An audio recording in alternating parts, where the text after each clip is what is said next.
두 사람이 하나 되어서 살아간다는 이 부부의 날 5월 21일 앞두고 오늘은 부부주일이요 스승주일로 지킵니다.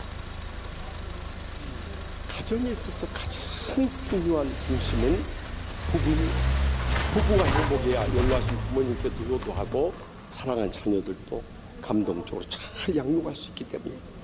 또 우리 자녀들의 가장 위대한 스승은 부부입니다. 부부가 얼마나 삶으로 그들의 감동을 주느냐에 따라서 그들의 일생이 좌우되기 때문입니다.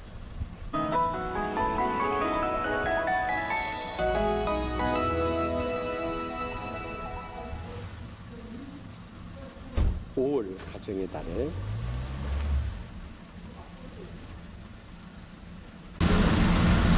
그냥 알고 있고 이 땅의 많은 부부도 힘들고 깨어져가고 있습니다. 코로나19가 더욱더 가정의 위기가 우리 가정 가운데 부딪히고 있습니다. 오직 반면은 어느 가정 세미나에서 다시 태어나면 현재 남편이나 아내와 결혼하겠는가 하고 물었다고 하잖아요. 여러분들 다시 태어나도 그 인간하고 다시 결혼하시겠습니까? 예, 아멘 소리 보세요. 저번에 말씀드렸듯이 우린 다시 태어날 일이 없으니까 옆에 눈치 보지 마시고 계산하지 마시고요. 그냥 인사치레로 하면 다시 한번 묻겠습니다. 다시 태어나도 그 인간하고 다시 결혼하시겠습니까? 진작 그럴 것이죠. 그런데 사실 여기에 아멘하고 대답을요 우리는 현실이에요. 그래서 많은 가정들이 이렇게 불행과 고통 속에서 특히 예수 믿는 가정들 보면 정말 우리가 목사고 장로고 권사고 집사기 때문에 이혼 못하고 있어요. 이분이 마음은 이혼한 상처 이문서 디보스라고 합니다만 전시로 이혼 상태에서 오히려 집사님 다시 결혼합니다. 이처럼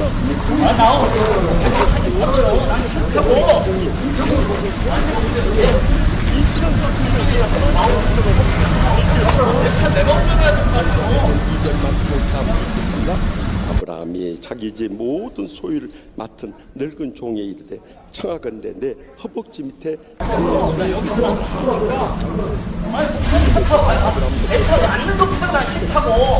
이제 그의 아들 이삭은요 40세가 되었어요.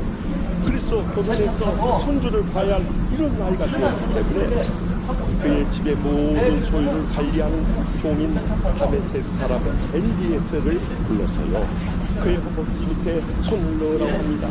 이 허벅지는 히브리어로 에레프라고 하는데 전에 번역된 개역 성경에서는 환도뼈라고 기록했습니다. 실제로 이 허벅지 넓적까지 그 밑에 손을 얹고 서약을 한 거예요. 고대에 있어서는 이 허벅지 밑에 손을 얹고 서약하는 것은 어느 약속보다도 아주 정확하고 평생 지켜야 할 소중한 약속을 할 때 이 언약 예식을 해준 거예요. 그런데 다른 서약을 한 것이 아니라 내 아들을 위해서 어디 거주하는 가나안 족속의 딸들이 아니라 그의 고향 땅으로 가서 며느리감을 구해오라는 거예요. 왜 그 고향 땅으로 와서 며느리 구해라 했을까요? 아브라함의 고향이라고 하면 우리는 흔히 갈대아 우르를 생각이 쉽습니다만 여기서 말하는 고향이라는 것은 아브라함이 떠나와서 머물던 하란이라고 하는 둘째 고향을 말하고 그곳에 나홀의 그 형제가 살고 있었기 때문에 그곳에 가서 며느리감을 구해오라는 거예요. 다시 말하면 믿는 자들 가운데서 그 며느리를 맡길 원했던 신앙의 가정을 이룸으로 인해서 그 아들의 가정이 행복하기를 바랬던 거예요. 오늘날에 있어서 우리의 가정도 마찬가지입니다. 우리 자녀들을 결혼시킬 때도 세상적으로 아무리 좋은 가문이고 많이 배우고 높은 지에 오르고 돈 많이 벌어도 이런 세상적인 조건 절대 따르지 마시기 바랍니다. 이런 조건들이 믿음을 떠나 살면 불행의 결정적인 됩니다. 저는 수많은 여집사님들이나 권사님들을 상담하는 가운데 그들의 근본적인 문제는 신앙의 문제예요. 믿음을 갖지 않은 불신 남편이나 믿는다고 하면서 교회 직분을 받았음에도 불구하고 이득으로 살지 않은 남편들이 얼마나 불행과 고통을 겪는지. 사실 우리의 가정의 문제는 엄밀하게 말하면 영적인 문제. 그것이 겉으로 볼 때는 건강의 문제고 물질의 문제고 관계의 문제고 시간적인 문제 같지만 사실은 영적인 문제. 우리가 영적으로 믿어서 믿음으로 살면 다 해결될 수 있는 문제인데 믿음으로 살지 않는다. 자기만 불행과 고통 가운데 사는 것이 아니라 상대방 불행과 고통 속에 살게 하기만은 부모님의 가슴에 못질을 하고 자식들의 장래를 더 망쳐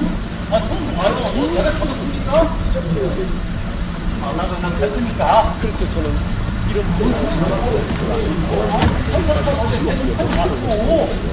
아니 그러니까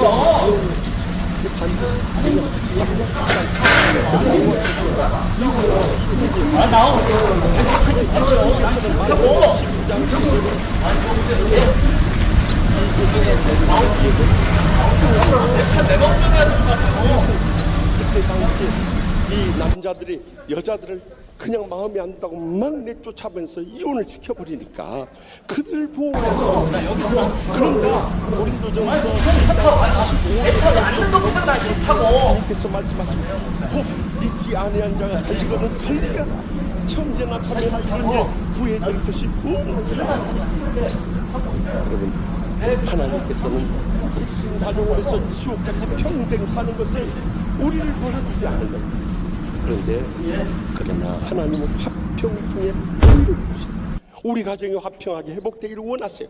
그래서 이 말씀 바로 이전에 고린도전서 1장 14절에 아주 중요한 교훈을 우리에게 영적으로 들려주겠습니다. 그것은 믿지 않은 남편이 아내로 말미암아 거룩하게 되고 믿지 않은 아내도 남편으로 말미암아 거룩하게 되는 그렇게 하는 너희 자녀도 깨끗하다.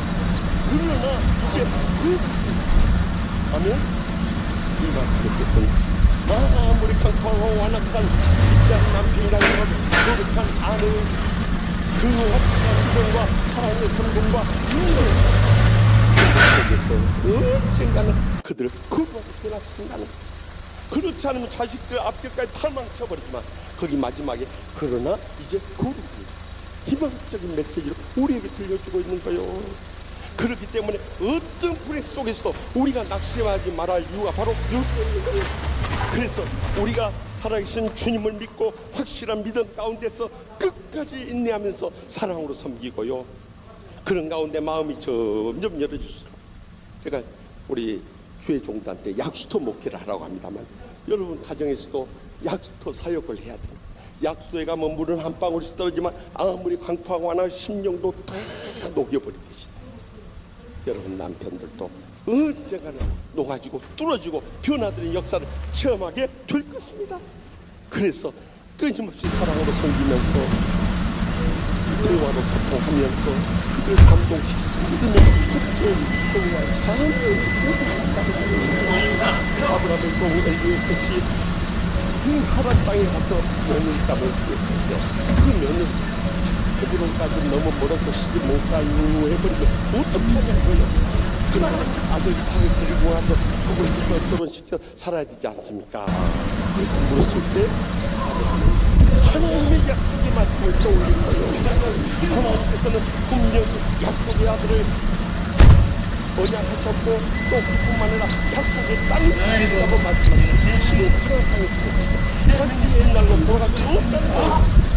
그렇기 때문에 내 아들을 호수로 다시 보낼 수 없다고 단호히 붙잡고 아브라함은 끝까지 이 약속의 말씀을 붙잡고 우리의 가정의 문제입니다.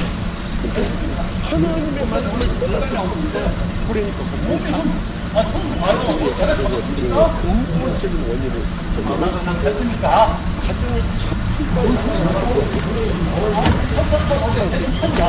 사실을 보면 이런 남자가 그의 아내와 하여 둘이 한 몸을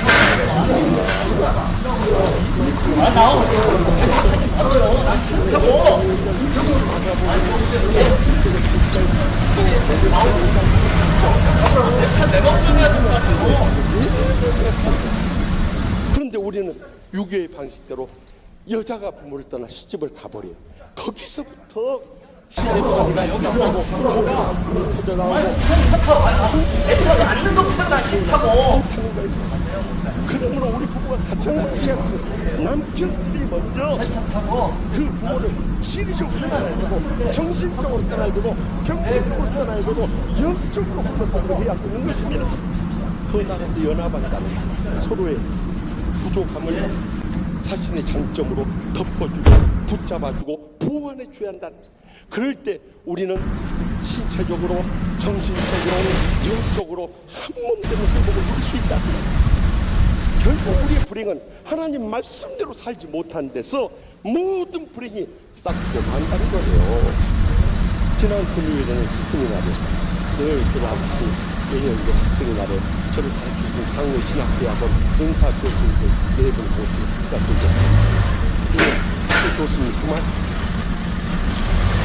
92세 된 장로님이 92세 된 은사를 얼마 전에 한강 떠나보니까 평생도록 내조하느라고 고생하고 희생한 그러한 아내에 대해서 감사의 말을 하기보다도 조문엔 친구들한테 그래요. 이렇게 떠날 때면 좀 더 일찍 떠나든지 아예 나보다 더 늦게 떠나든지 할 것이 어중간하게 왜 이렇게 떠나는지 모르겠다고 그러죠.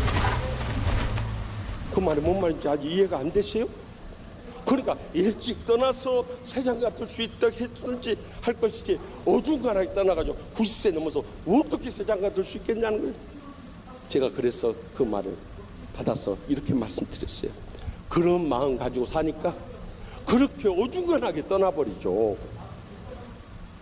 여러분, 주님께서 우리 부부를 허락해 주셨을 때 우리는 어쩌다가 저 인간 만났을까 이렇게 생각하기 쉽지만 사실은 거기에 하나님의 뜻이다.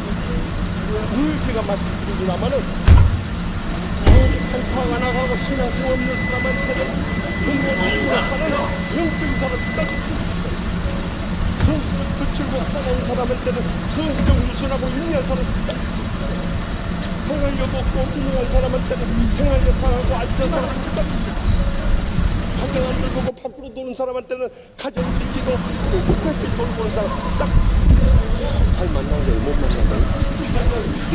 잘 만난 거고 망할 때 우리는 밖에 나가서 잘해주고 또 의리에서 전도한 것을 생각하지 마시고 하나님께서 그 인간을 만나게 해주는 것은 만약에 제가 그 인간을 만나면 그 인간 배우도 없습니다. 그 구석에 시집 보냈을 것은 만약 우리가 그 구석 가지 않았으면 그 가정 마세요. 하나님께서 우리를 하시라고. 그 인간과 그 가정을 신고 삼아 보냈다는 것을 잊지 마시기 바랍니다. 그렇기 때문에 우리는 우리의 실제 성도가 우리의 가정을 지켜가면서 끝까지 눈물로 살아오신 그들을 구원하고 치유하고 주님의 제자로 나아갈 수 있기를 바랍니다. 그러면 진리가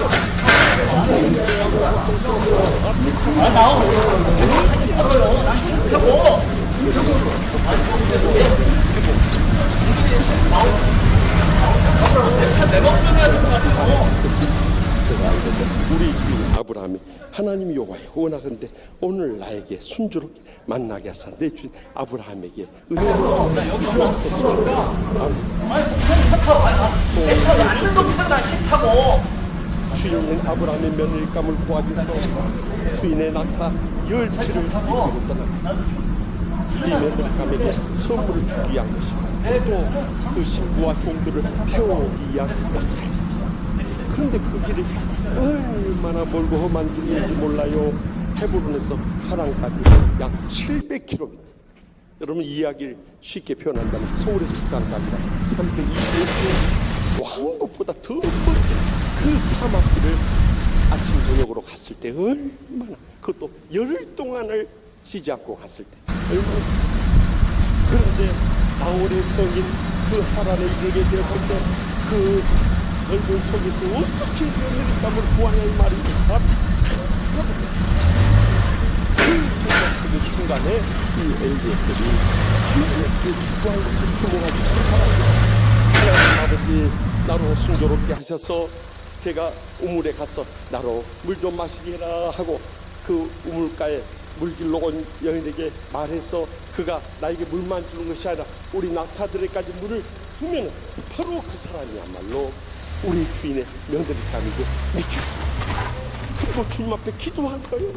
그런데 해질 무렵에 이 하란성에 도착해서 이제 지쳐가지고 우물가에서 이제 앉고 기다리고 있는데 마침 여인들이 물을 길러 왔어요. 그래서 그 여인들이 물었어요. 나로 하여금 물을 마시게라 했더니 그 가운데 며느리감 리브가가 성령의 감동을 받아서 그곳에서 이 엘리에셀에게 물만 준 것이 아니라 그 낙타들에까지 물을 준 거예요. 아, 하나님께서 예비하신 이 며느리감 그거 기적적으로 말씀합니다. 여러분, 이것이 우연의 일치라고 생각합니다. 기도하는 사람에게는 이 우연이 기적으로 우리의 삶 가운데 와닿게 될 줄 믿습니다. 그런데 개인적으로 참 존경하는 장로님 권사님이 계셨어요. 그런데 그 가정에 불행한 일이 있었어요. 그 따님이 이 막간이니까 고등학교 졸업하자 교회에서 가장 실실한 청년으로 집에 아까워서 그냥 그 청년 한 사람만 보고 딸을 시집 보내봤어. 근데 가서 보니까 지역이 하나 공짜 하나 제대로 없고 옷은 거기다 못 해갖고 또 가까스로 이 숟가락 젓가락 밥그릇 국그릇 이 그런데다가 밥상을 이 신혼생활을 시작했어. 근데 또 가슴 아픈 것은 그 집안이 불신 가정이 만묘로 시집을 했으니까 그 신자는 같이 살아보고 우리와 인생관 가치가 신앙관 다 틀립니다.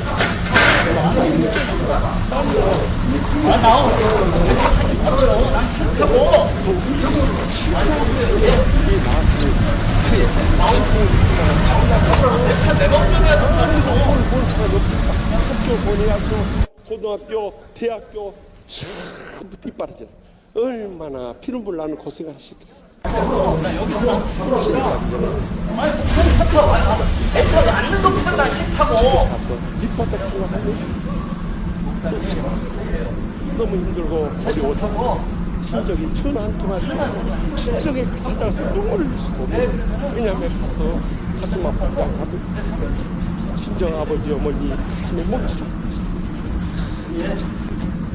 더욱이 남편이 그 사업만 했으면 되는데 다른 사업에 손을 대가지고 완전히 사기를 당하고 눈치를 끌었으면서 집안이 완전히 말하는 줄 앞에 캄캄한 절망 속에서 왜 이혼하고 싶은 생각이 없고 죽고 싶은 심정이 없어. 사람은 그 정도 돼버리면 이제는 인생이 다 끝났다 하고 가져갔어. 근데 어렸을 때부터 부모님을 통해서 받은 그 어렸을 정말 그 못 사는 그 절망의 밑바닥에서 눈물로 불이 뚫려 기도했어. 그리고 주님의 위로받고 또 주님 앞에 갈 때마다 주님께서 그의 심령을 위로해주고 세입으로서 하루하루 살 그런 가운데 주님께서 주신 위로의 찬송이 있어요.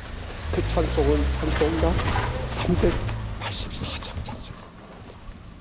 사랑하는 아들 딸들의 한 속을 받으면서 시가 식구들 참 구원한 수동생 시누이들 다 장로 안수집사 권사만 그 오남매 자식들도 다 목사 장로 권사 만들고 그 둘째 아들이 바로 죄죠.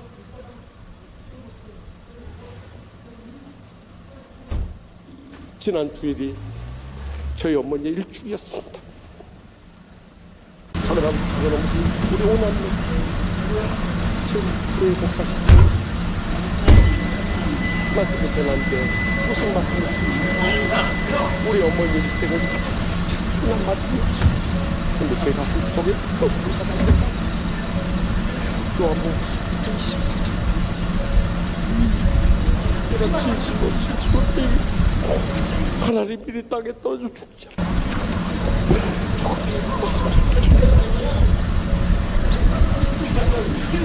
이 말씀을 묵상하면서도 중간에서도 그렇게 눈물이 나더라고. 만약에 우리 어머니 감사합니다. 어떻게 우리 아버지가 장모님으로서 교회와 모임과 교회를 그렇게 또 우리 김씨 집안이 어떻게 이렇게 같은 일을 하시고 또 우리 오남이 자식들이 어떻게 이렇게 하나님께서 쓰여주셨습니다. 어머니 하나님이라 같은 생명을 모든 우리의 받들이 되었습니다. 우리 잡을 수 없습니다. 우리도 우리 가정의 때를 필요하고 마지막 우체만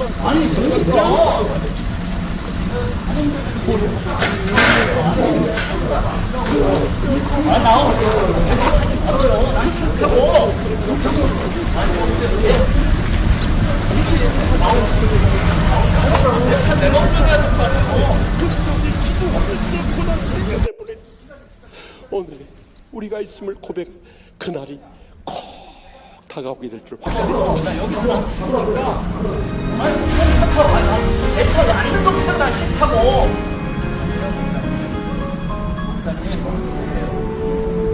절차 타고 나도 지금 일어나는 거 같은데